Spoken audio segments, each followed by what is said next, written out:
Eu gostaria de falar um pouco da relação entre sono e demências, inclusive a doença de Alzheimer. A pergunta é: alteração de sono pode ser um risco para demência? Isto é, a alteração do sono pode aumentar a probabilidade de uma pessoa ter demência, por exemplo, doença de Alzheimer? Pode, e é um grande risco, e passa batido. O que eu estou dizendo para vocês é: existem determinadas alterações que não são a causa da doença de Alzheimer, mas que facilitam muito não só ela começar, como a progressão dela. Por exemplo, a progressão dela ser mais rápida. Para começar isso, para entender melhor isso, temos que pensar no seguinte: o que acontece não é só isso, são vários mecanismos que levam à doença. Mas um dos mecanismos principais é o acúmulo de uma proteína no cérebro, da beta-amiloide. Esta proteína todos nós produzimos, o cérebro precisa dela em quantidades muito, muito pequenas, e por outro lado ele não consegue lidar com concentrações mais altas da beta-amiloide. Então ela se deposita. Isso é um dos mecanismos da doença de Alzheimer, é a deposição dessa beta-amiloide. Agora, a beta-amiloide, ela é o resultado da degradação de uma proteína que atravessa a membrana do neurônio. Então, ela é quebrada, como toda proteína, ela é produzida, utilizada e degradada. Quando ela é degradada, tem o que sobrou, né? Os metabólitos dela, digamos assim, os restos da proteína.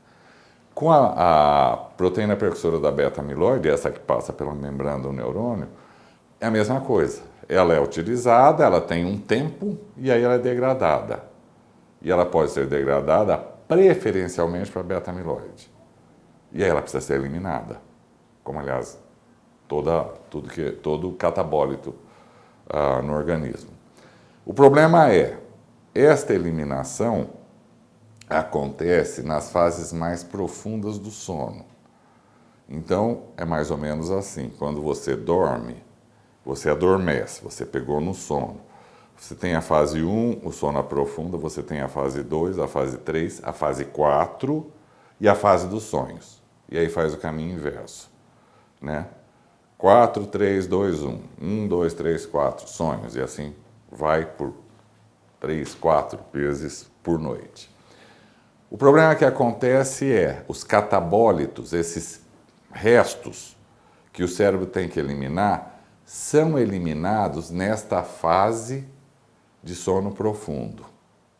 Se você não chega nessa fase, você tem dois problemas. O primeiro, esta é a fase dos sonhos. A fase dos sonhos é a fase onde as memórias são consolidadas, são reensaiadas. O que eu estou dizendo para vocês é o seguinte: você leu alguma coisa, você teve uma conversa, você viu alguma coisa, seja lá o que for, isso está na sua memória. Quando você entra na fase dos sonhos, isso é reensaiado, isso é reapresentado. E aquelas sinapses, aquelas conexões que são responsáveis por você manter aquela memória, vão ser consolidadas. Elas são ativadas, e isso vai reforçando. É por isso que essa fase consolida memórias. Então você já tem um problema de base. Se você não consegue entrar na fase do sono profundo, você vai ter mais dificuldade de memória de qualquer maneira, porque você não consolidou as suas memórias. Mas tem uma coisa um pouco pior.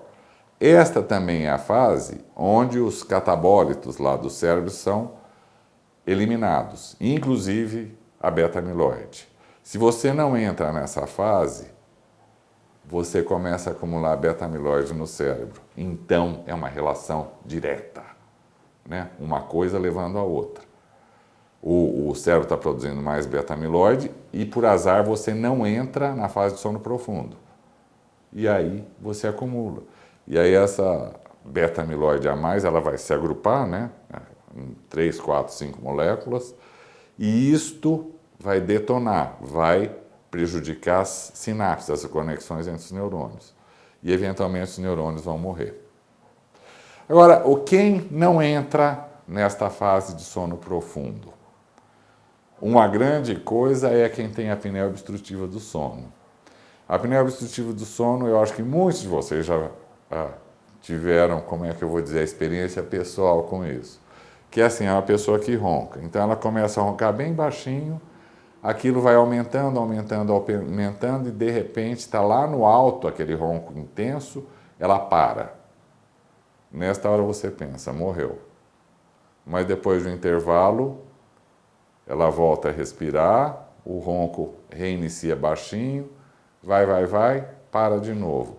Essa fase de silêncio é a fase da apneia, isto é, a fase em que a pessoa não está respirando. A apneia obstrutiva do sono é um problema por várias razões, mas eu não vou entrar nisso agora. Eu queria falar só sobre a relação entre isso e a demência. A apneia acontece quando o organismo está o mais relaxado possível.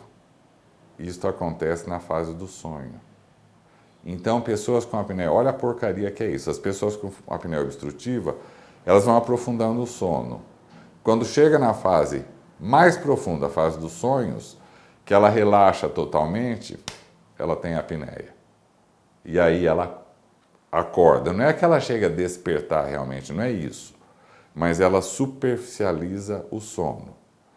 E o que acontece, como vocês podem imaginar, é pessoas que não atingem essa fase mais profunda do sono estão acumulando mais beta-amiloide e têm mais risco de doença de Alzheimer. É isso que acontece. Neste sentido, então, nós deveríamos ter muito cuidado em relação a alterações do sono. Então, pessoas que têm apneia obstrutiva do sono ou que têm o sono fragmentado, algumas têm, porque elas acordam ansiosas, coisas desse tipo, ou porque elas têm pesadelos recorrentes, isso acontece algumas vezes, e aí ela acorda, né? Elas nunca chegam a ter uma fase de sono profundo suficientemente longa para permitir que o cérebro faça essa eliminação de catabólico, inclusive da beta-amiloide. Como é que você pode saber se o seu sono... Porque eu imagino que algumas pessoas vão se preocupar. E eu? Será que eu estou tendo algum problema desse tipo? A primeira coisa seria o seguinte, a primeiríssima coisa. Existe um número de horas que uma pessoa de meia idade ou idoso deveria ter como média. Isso pode variar um pouco, mas é em torno de 7 horas. Alguns dormem 6, outros dormem 8, mas fica em torno disso, né? Isto é mais do que, por exemplo, nas crianças, que precisam de muito mais tempo de sono. Não se esqueçam que elas estão em desenvolvimento. Então, a primeira coisa seria assim, a duração do sono, isto é, as horas que você passa dormindo de fato. Isso é um ponto importante, mas não é suficiente.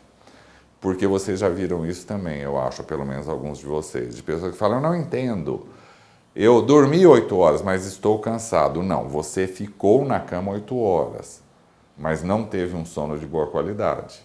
Não valeu. Que é o que, por exemplo, acontece na apneia obstrutiva. Então, a segunda coisa seria essa. Essa é a pergunta importante. Quando você acorda de manhã, você acorda descansado?